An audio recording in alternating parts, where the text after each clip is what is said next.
สวัสดีโอ้ยสวัสดีไอ้วันสบายดีถ้าเฮาเฮ็ดแล้วล่ะก็เฮาหาและคอยกาเบียพักได้นานหน่อยเบี้ยพักแล้วน่ะมีเบี้ยพักยังนี่ทั้งมะแต่งทั้งมะทั่วให้ไหมมะเขือโอ้ก็เลยใส่เฮ็ดเบี้ยไว้สิไว้เนาะแม่น มันมันเป็นแล้ว ว่าเป็นนะอยู่หน่อยเฮาออก โอ้กล้าเบี้ยไว้เนาะ โดย กล้าเบี้ยมักพริกนี่ ครับ แม่นนั่นนี่ฮะแม่นเบิดเลย นี่ยังผักอีตู้ เฮ้ยตูเบี้ยพริกเฮ็ดไปสิก่อนแหละพยายามไปหาผุ่นมาใส่เด้อหาเก็บผุ่นมาได้วันหนึงเลยดิเศษผุ่น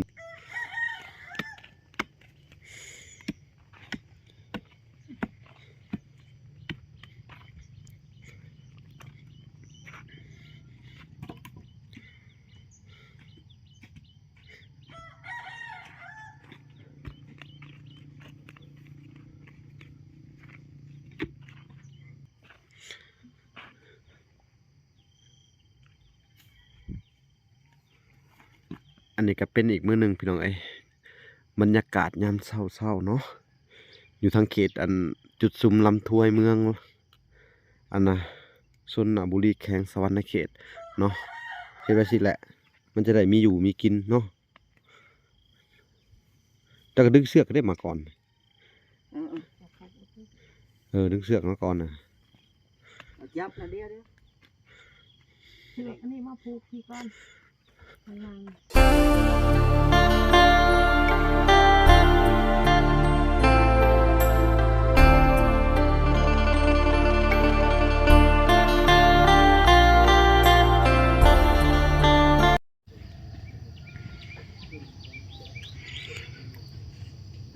โอเคนะทุกคนเนาะ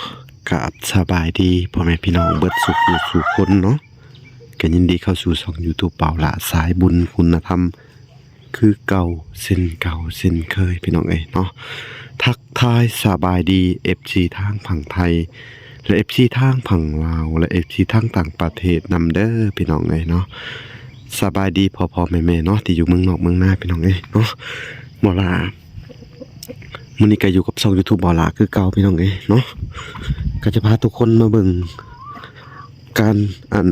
ใช้ชีวิตของไอ้แก้วเนาะหลังจากที่ว่าสมเฮาได้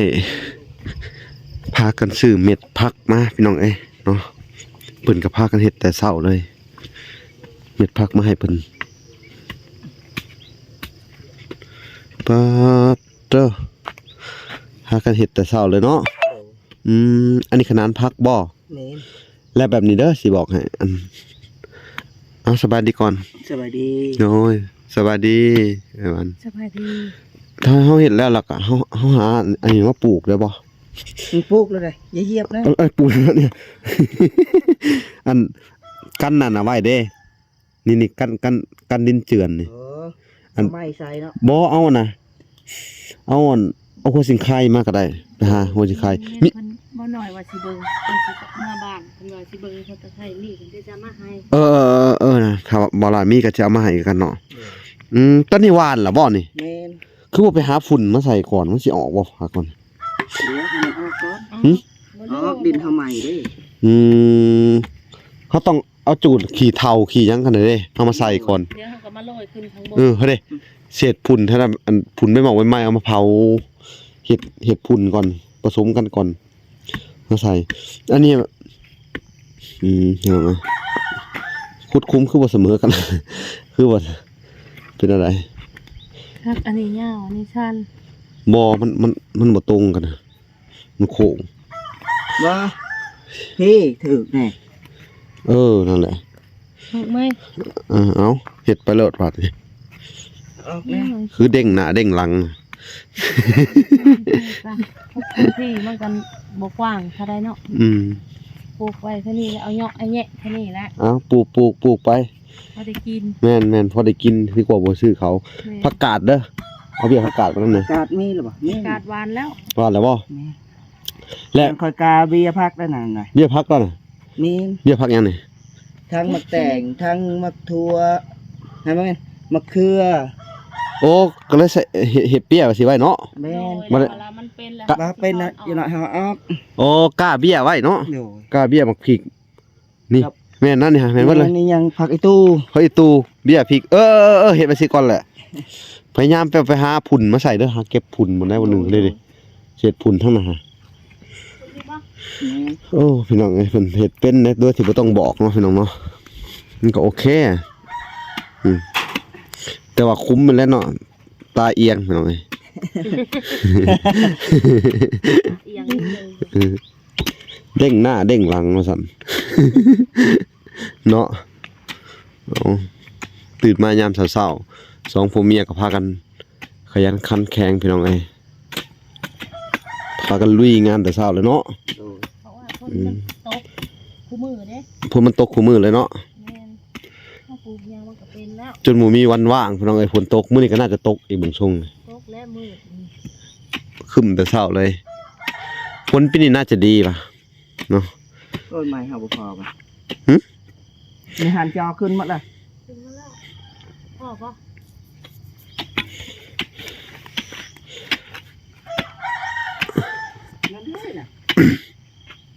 อ้าวว่าขึ้นมาแล้วไอ้คนปล่อยไปได้เบิ่งเนาะ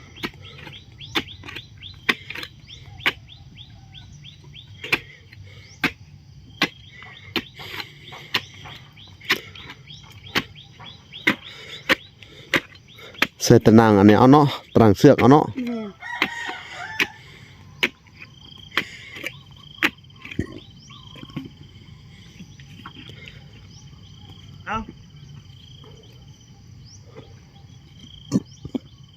เอ้า บ่สัญญาสิพากันเฮ็ดข้อไก่อยู่หั่นเนาะมันต้องขุดร่องน้ำออกพุ่นนี่แหละเนาะหลบน้ำนี่ป้านไว้สิเด้อหมวยมันผัดไก่เข้าไปเด้อเฮาต้องขุดแซกหลอกน้ำออกไปเพราะว่ามันร่องน้ำมันสิมาสิพี่น้องเอ้ยมันลงมามันจะกระทะไปซั่นเนาะแล้วก็มาแบบซั่นเฮาต้องขุดเบ้นออกไปพุ่นเนาะเวลาฝนตกแห้งอะมันก็สิบ่ได้อันผ่านพื้นไก่เฮา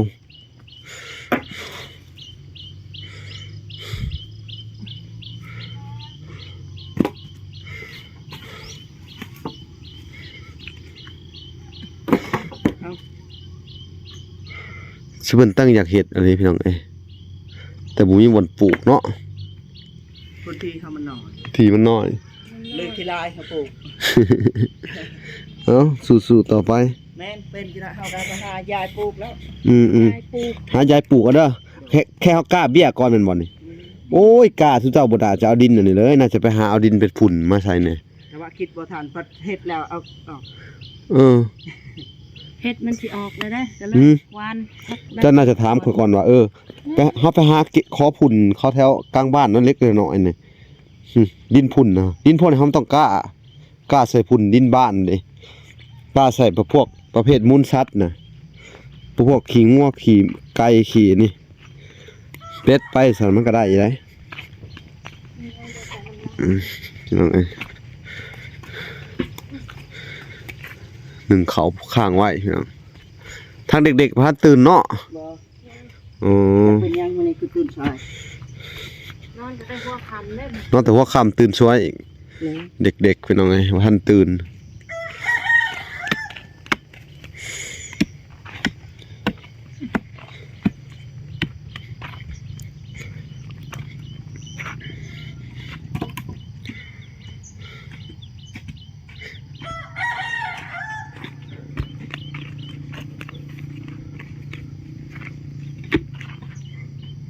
คักนะ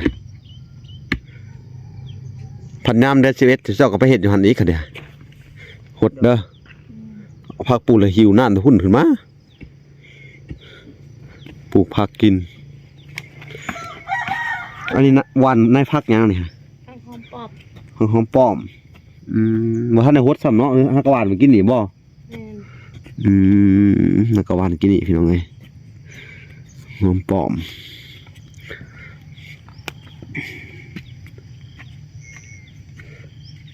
อันนี้คือเอาเห็ดกันไก่ไว้เนาะ โด โดย ย ยันไก่มันเขาไปเคลียร์ เป็ดนั่นแหละมันสิมัก เป็ดนั่นแหละมันมักอยู่เลย อืม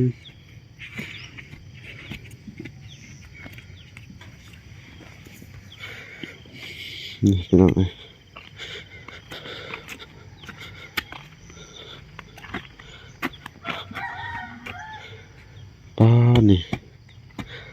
อันนี้คือเป็นกะไว้บนเลยครับอันนี้เป็นเมล็ดยังไง แม่นมะแตงหรือมะเขือมะแตงนี่บ่ มะเขือ อืม บ่มะแตงทางนี้น่ะ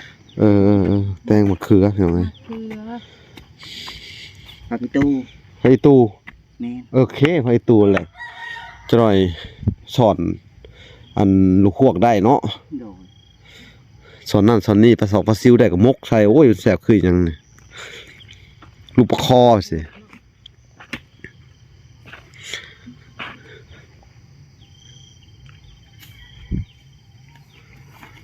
อันนี้ก็เป็นอีกมื้อหนึงพี่น้องเอ้ยบรรยากาศยามเช้าๆเนาะอยู่ทางเขตอันจุดซุมลำถ้วยเมืองอันน่ะชนบุรีแขวงสวรรณเขตเนาะ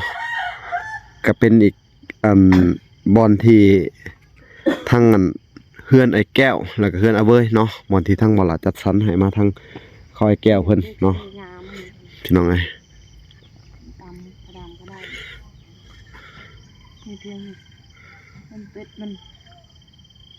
อันนี้เขาเอิ้นว่าผัวพร้อมเมียเพียงเนาะคักอะไรสู่ต่อไปเด้อเฮ็ดไว้สิแหละ มันจะได้มีอยู่มีกินเนาะแต่ก็ดึงเสือกก็ได้มาก่อน เออ จะคัดก็คือ ดึงเสือกมาก่อนน่ะ เอาจับนะเดียว เชือกอันนี้มาผูกพี่ก่อนข้างล่าง แกแกแต่เอาส่วนมันคนละส่วน เอ้า นี่ส่วนหนึงก็ให้เมียจะไปเนี่ยเอาแล้วอันนี้ไปหาน่ะเนาะไปตัดเอาไม้มาเฮ็ดดังสอนปลูกกันนะก็เอิ้นว่าปลูกพอไอ้ตูแล้วก็เอาเสือกมามัด อันนั้นคือบ่ผูกข้างหลังน่ะ เอา สิตัวใดสิขึ้นบนตัวใดขึ้ นี่ น เล ล่าง ขข้างหลังอันนี้ข้างบนนี่ ข้างบนตัวนี้คือผูกข้างบนข้างหลังนำนี่ เอางง เจ้าและเจ้าผูกเนาะอาหาร ยังเถียงเขาอีก อย่าตีกันเลยมันคือหมายความว่าเด้อก็สิบอกจะฟังเจ้าดึง นั่นข้างล่างอันหนึงน่ะผูกข้างบนจังหน่อย เจ้าดึงไปเลยเจ้าดึงไปหอบไปเลยพุ่นโอ้หอบพุ่นโลจังไล่แยงมาทีหลัง ดึงไปหอบพุ่นโลพุ่นหอบพุ่นแล้วจักไล่แยงมา ร้อยเชือกน่ะ ดึงสุดเลยโลดนี่เอาลงข้างล่างนี่เอาพี่น้องสับสนกันไปเบิดเลยบาดนี้เฮ็ดเองงงเองเนาะถึงหั่นแหละประมาณนั่นแหละประตูมันนั่นแหละนั่นแหละนั่นแหละประตูโอเคเดี๋ยวจะก็มาดึงตัวนี้ไปบัดนี้มันไหลแยงไปบัดนี้อันนี้ก็ดึงก่อนกันนี่ไอ้แก้วดึงส่วนนี้ไปนี่ให้มันอ้อมเลยมันค่อยจับให้ อันนี้ผูกข้างบน แล้วคนหนึ่งกันไล่แยงไปบัดนี้พื้นแยงออกไปนะนี่พี่น้องเอ้ยนี่สิพื้นสิเพิ่น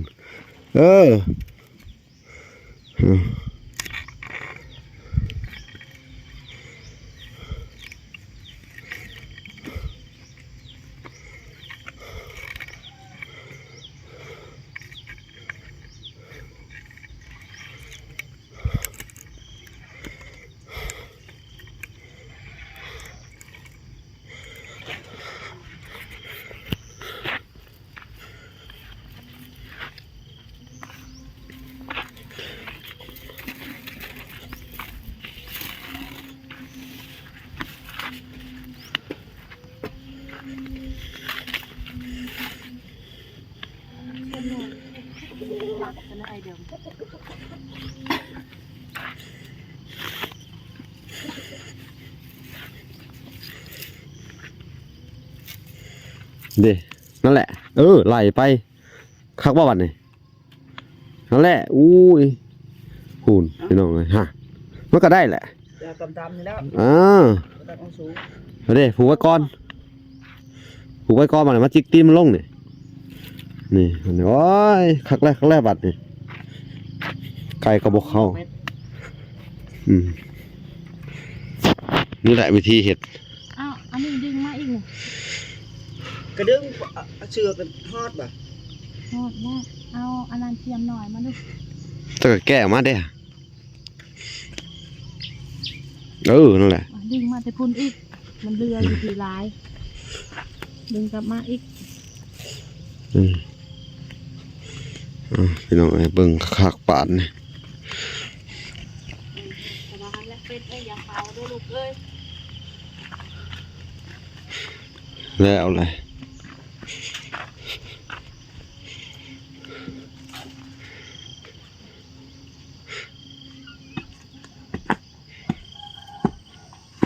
ถือว่าขยันขันแข็งกันขนาดพี่น้องเอ้ยเนาะ มีเต๋อบ่คือทับทีเลย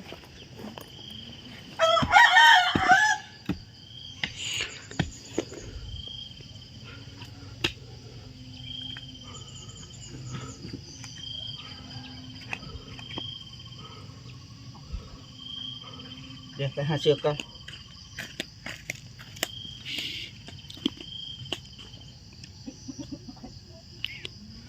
บ่คือ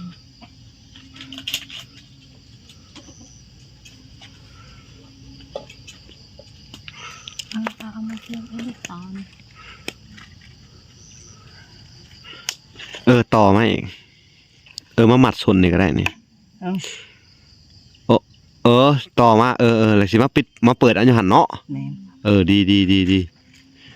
โอ้ขักต้นนี่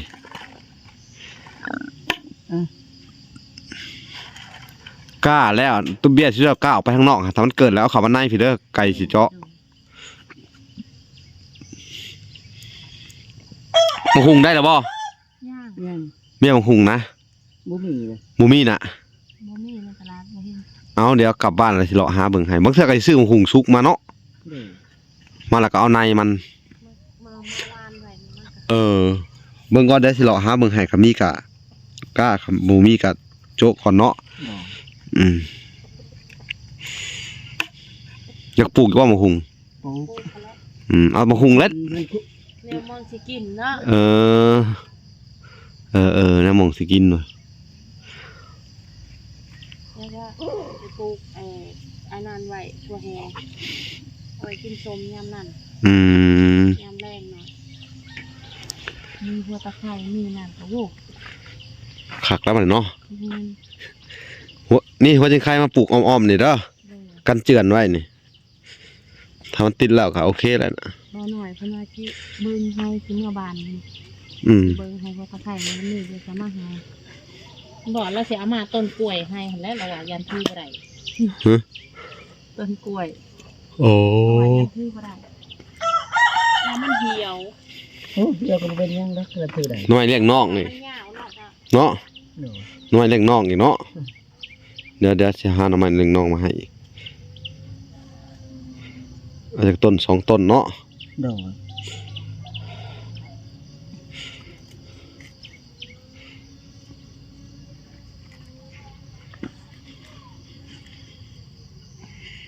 เพิ่นเฮ็ดคักอยู่ได้พี่น้องเอ้ย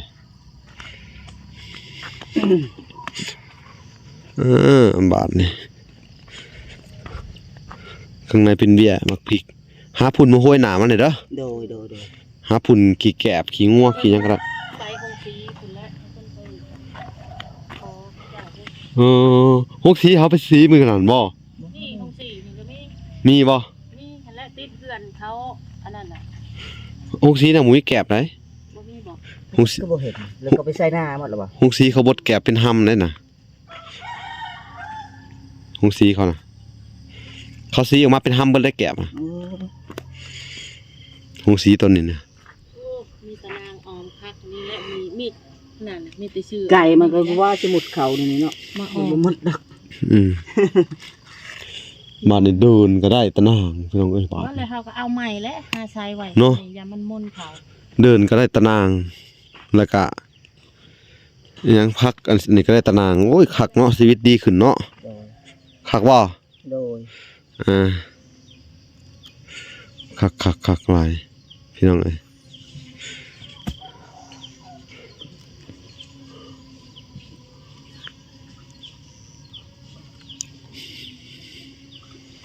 มึงสิดึงขึ้นให้ตัวนี้โอเคบ่นี่พี่น้องเอ้ยคักเนาะ โดย จำเลยพี่น้องเอ้ยนี่มีแต่ไก่และสิบินเข้าถ้ามีปีกเนาะ จำนั้นแล้วก็บ่เป็นหยังดอก อืม เขาก็ตัดปีกมันแต่มันบินได้เนาะไก่เห็นมาสุกตัวบ่ไก่เพิ่นไปนอนใส่คืนนี่ ไก่พวกนี้นี่กินนอนนี่ละ โอ้นอนตารางนี่พี่น้องเอ้ยทั้งเบิดจักโตนะไก่ ระบบ7 7โตโอ้พี่น้องเพิ่นมีไก่7โตเลยมีหยังนะมีเป็ดอีก4โตคือมันมีไดโนเสาร์สักโตหนึ่งเนาะเอามาเลี้ยงไว้ ให้มันกินใบผักติ้วแถวนี้เนาะ เอ้าพี่น้องไง เชื่อแม่ก็ลา บาดนี่ใกล้สิแล้วล่ะ บายดีเด้อ แม่ที่ไปหาทำไมได้ดิวจะไปเลย เดี๋ยวไปจุดซูมกับพ่อ ดิวไปกับพ่อแม่ที่ไปหาทำไม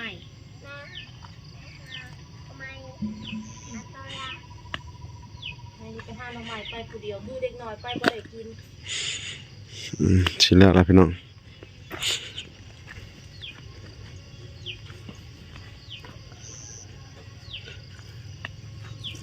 หุ่มพอดีเลยเนาะ ติดมาแล้ว โอ้คักว่ะพี่น้องเอ้ย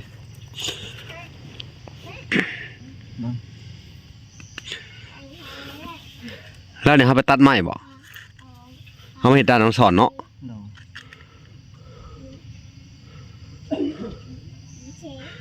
อยากได้อีกบ่มองจากดังหนึ่ง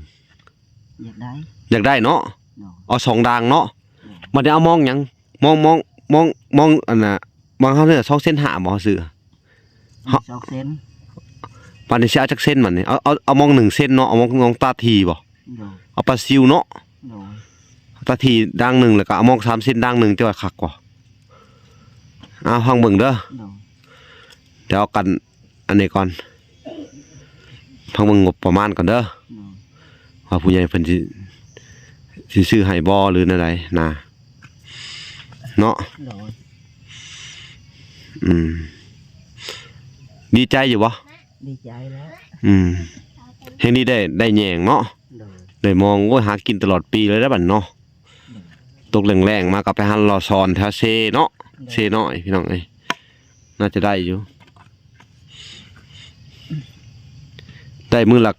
อันถ้วยน้อยก็เอาละไปสอนกันแล้วเนาะพอได้กิน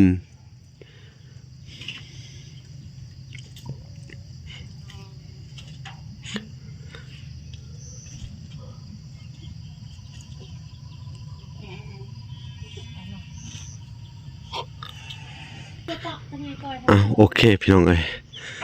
พอดีเสร็จพอดีเลยเนาะนี่ถ่ายแก้เพิ่นเสร็จเลยเสร็จพอดีเลยเนาะแล้วอะไรเอาคลิปต่อไปเขาจะได้พาทางไอ้แก้วเพิ่นไปอันตัดเอาไม้งามๆเนาะไม่คันสอนแม่พี่น้องเอ้ย บ่มีไม้ไผ่เนาะ เท่าไรไม้ไผ่ งาม ก็ไปตัดเอาติแถวนี่มีอยู่นี่หมดที่เราจะหาหน่อไม้นี่ไปว่าไรไปหาหน่อไม้เลยแล้วก็ตัดเอา แต่ว่าไปเด้พวกนี้ให้เขาไปที่เขา เอาโอเคซะ เอาลูกก่อนเดี๋ยวให้เขามาที่ไปหาหน่อไม้ก่อนจะทำไปตัด โอเคพอกันใหม่เนาะ